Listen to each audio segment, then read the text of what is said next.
पैसा सगळ्यांकडेच आहे. या कलियुगात पैसा कमवायचा अवघड नाही, खर्चायचा अवघड आहे. कायम लक्षात ठेवा. एखाद्या वेळेस कमवता येईल पण कुठं खर्चावा याची ज्याला अक्कल नाही त्याची अवस्था शाहरुख खानच्या पोरासारखी होती. आणि माणसं गोळा करायला ह्याच पाटलाला बोलावं असं काही नाही. दुसरे पाटील बोलवले तरी ह्याच्यापेक्षा 100 पटीने जास्त जमतात. तसा विषय आहे.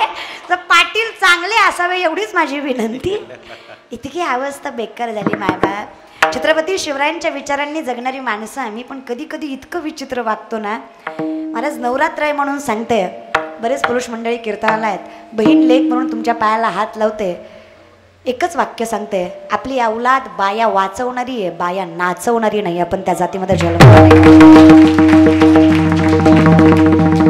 ते सगळं सोडा, लाईट सुद्धा आली. तिलाही माहिती आहे हे सत्य, बाकी सगळं दंभय माय बाबा.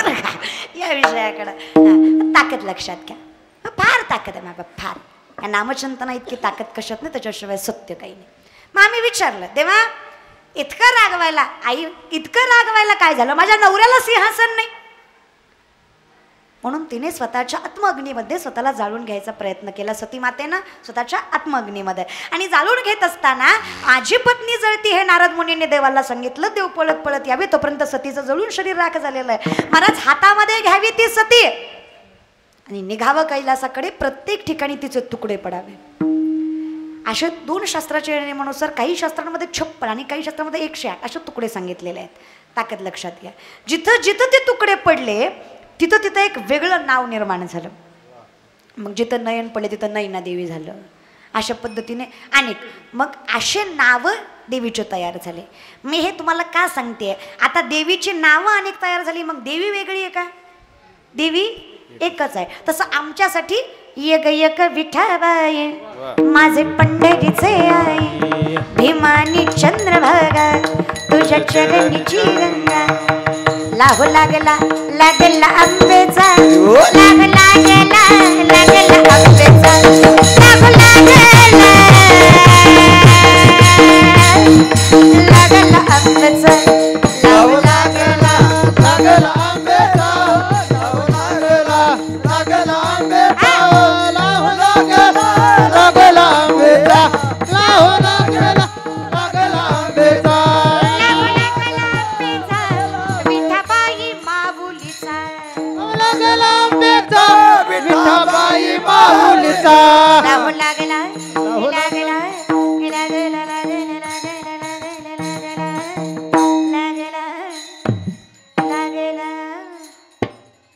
लागला आंबेचा, लागला लागला आंबेचा, लाहो लागला लागला आंबेचा, लाहो लागला लागला आंबेचा, लाहो लागला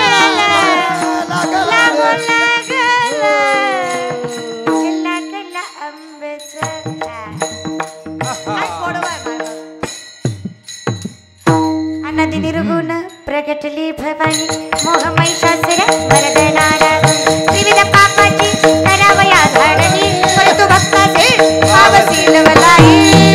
आयचा जोगवा जोगवा मागेला, आयचा जोगवा जोगवा मागेला, आयचा जोगवा जोगवा मागेला.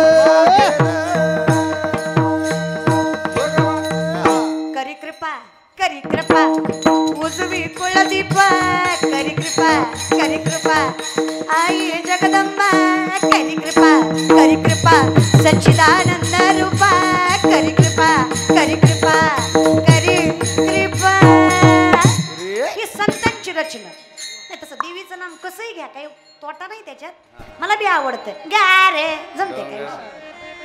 डोंगराजी हवन बायला श्वासना गारवाला गारे. गुरुजी देवीचा गोंधळ आपल्याला महागात पडायचा. ह्यातली जर उठली ना तर चालू कीर्तन बंद पाडीन देवी बरं का. गार गार चंदन चंदन झाली एक वेरीचन पाहतो देवा. आवाज बी लय गोड हो त्यांचा. आराधी आलाय नवा ग नवा, त्याला अगरबत्ती लावा. काय ना काय विषय नाही हो. मला सांगा, मध रागाने पिला मग गोड लागत नाही का? लागत नाही का? तुम्हाला म्हणलं ना तुम्ही मुदाम करताय, तुम्हाला माझी जिरवायची. पण तुम्हाला वाटत असेल तुम्ही मला फसवताव थिऊरकर, पण तुम्ही फसताव. तुमचं कसं झालंय माय बाप, एक वर्ग एसटीत चढला, खाली उतरला, मोठ्या मोठ्यानं हसायला लागला. शेजारच्याने सहज विचारला, एवढा काय हसतो? ती म्हणला कंडक्टरला फसवलं. म्हणलं कस काय? मग म्हणला तिकीट काढलं गेलंच नाही. कळलं, त्यालाच कळलं. तुम्हीच सांगा याच्यात कंडक्टरच्या बापाचं काय गेलं? तशी गत आहे तुमची. अरे माझं ठरलंय ती ठरलंयच, माझा काय तोटा नाही, तोटा तुमचे. ते एवढे हसलेत कारण ठरलं नाही. अवघड आहे, ठरलंय त्यांचं, ठरलंय काय ठरायचं ती, बाकी आमचं काहीच ठरलं नाही मायबाप या विषयाकडं. खरं सांगू, ह्या कीर्तनामध्ये यायचं कारणच नवनाथ दादा आहेत. कारण बरीच माणसं, मी अनुभव आयुष्यात मला खूप नाती मिळाली या परमार्थामुळे. आणि हे जे नाती असतात ना मायबाप, ही रक्ताची नसली ना तरी भक्तीची आहेत. एखाद्या वेळेस रक्ताची नाती दगा देतील, पण भक्तीचं नातं दगा देणार नाही, हा विश्वास या नात्यांवर असतो. म्हणून हे नातं टिकतं. कारण कसं असतं ना, कीर्तन असल्यावर सगळेच फोन करतात, कुठवर आले, कधी येणारे, वेळेत या, जेवायला या, फराळीला या, कधी जाणार आहेत. हो, कीर्तना दिवशी महाराज म्हणजे राजाच असतो त्या गावचा. हां, कीर्तना दिवशी सगळे फोन करतात, पण पुढच्या वर्षीपर्यंत पुन्हा कुणी करीत. म्हणजे चांगल्या काळात सगळे साथ देतात, वाईट काळात कुणीच देत नाही. हे काकडे कुटुंब माझ्या वाईट काळात साथ देणारं कुटुंब आहे, म्हणून ते माझे कारण आहे ना. प्रत्येकाच्या घरी काहीतरी प्रॉब्लेम असतात. माझी आई आजारी पडली पुण्यामध्ये, दीनानाथ मंगेशकर हॉस्पिटलला मला ॲडमिट करावं लागलं. तिला मी 15-20 दिवस तिला तिथं ॲडमिट केलं. पेशी कमी झालं त्याच्या, आणि खूप ठिकाणी उपचार केले, पण काही कुठं झाले नाही. आणि मला कंटिन्युअसली कीर्तनं असायची, पण मी ती सगळी कीर्तनं बऱ्यापैकी जेवढी मला जमली, जेवढ्या लोकांनी ऐकलं तेवढी मी कॅन्सल केली. माझ्यासाठी आई खूप. आणि मग सांगताना समोर डोळ्यातनं पाणी येतं. माझ्या आईची अवस्था वाईट असताना मी म्हणलं दादाला, मला पुण्यात माझी काही म्हणजे कीर्तनाच्या माणसांना फोन करायची मला बरोबर वाटत नाही. कारण आपण आमदार खासदारांचे कीर्तनं केले असते, पण त्यांना का फोन करा? आपण त्यांच्याकडून भरगतचं पाकिटं बी घेतलेले असतात माझ्याबरोबर. ओळखीसाठी मला कुणाला फोन करायची अपेक्षा कधी होत नाही, मी कधी करत नाही. दादाला फोन केला. दादांना फोन याच्यासाठी केला की माझं घर फार लांब आहे, मी बार्शीला राहते, आणि मी माझा मामा वगैरे सगळं पुण्यात राहतो. पण मला त्या काळातही डबा मागायला जवळचं कुठलं घर वाटलं तर ते काकडे कुटुंब वाटलं. तिथून मी डबा मागवायचे आणि माझ्या आईला पुरवायचे. तर तिथलं जेवण माझ्या आईला आवडत नसायचं. मग आमच्या वहिनी, मोठ्या वहिनी असतील, रेश्मा वहिनी असतील, सपना वहिनी असतील, ही सगळी माणसं इथून डबा करून द्यायची. म्हणजे माझ्या वाईट काळात जे माझ्याशी खंबीरपणे उभं राहिली ती माझी माणसं आहेत. आणि ही माझी माणसं मला माऊलींच्या कृपेने आणि पांडुरंगाच्या नामाने मिळाली, हे माझं फार सौभाग्य समजते मी. म्हणून मी इथं येताना भलं प्रत्येक ठिकाणी किती बी ठरविल, पण इथं ठरवून जमत नाही, इथं वेळ लागते ती माणसं मायबापर का. त्याच्यामुळे असं विषय, त्याच्यामुळे हां जाऊ दे आता विषयाकडे येऊ मायबाबा आपण. असं हे कुटुंब आहे. तर त्याच्यामुळं ह्या कुटुंबाकडून ठरवलं काय नाही ठरवलं काय, मला खूप मोठी त्यांनी देणगी दिलेली आहे. हां, ही नाही, त्यांनी इतकं प्रेम दिलंय की त्या देणगीची मला गरज पडणार नाही, असा विषय. मग या विषयाकडं मायबाप, तर हे दान, मग हे सगळ्यात मोठं धन. मग तुम्हाला वाटत जरी असलं तर तुम्ही बोला, माझी विनंती तुम्हाला, तुम्ही फसताय, मी फसत नाही या विषयाकडे. शेवटी हे असत्य. मग आम्ही विचार केला, देवा हे सगळं शक्य आहे, सगळं शक्य आहे. कधी फक्त काही षडविकार तुम्हाला मारावे लागतील. मग माय, ती नदीवर बसलेली आई, जागेवर आले तुम्ही, ती नदीवर बसलेली बाई मैत्रिणीला सांगते, हां आले का, हां 60 दलिंदर मेले तेव्हा ही हलकड जन्माला मायबाप, जागेवर आले तुम्ही मायबाप बरं का. आणि त्याचा बाप ह्यो म्हणजे किती वाईट असेल विचार करा. त्याचा ह्यो बाप लय तरस मला आयुष्यात लय. तो घरात नाहीये, गावी गेलाय. कुठे गेलाय? गावी. कल्पना जवळ नसते, लांब असते.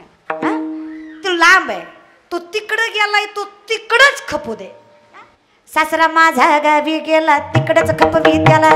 सत्वर पाव ग मला भवानी, रोडगा वाहिन तुला.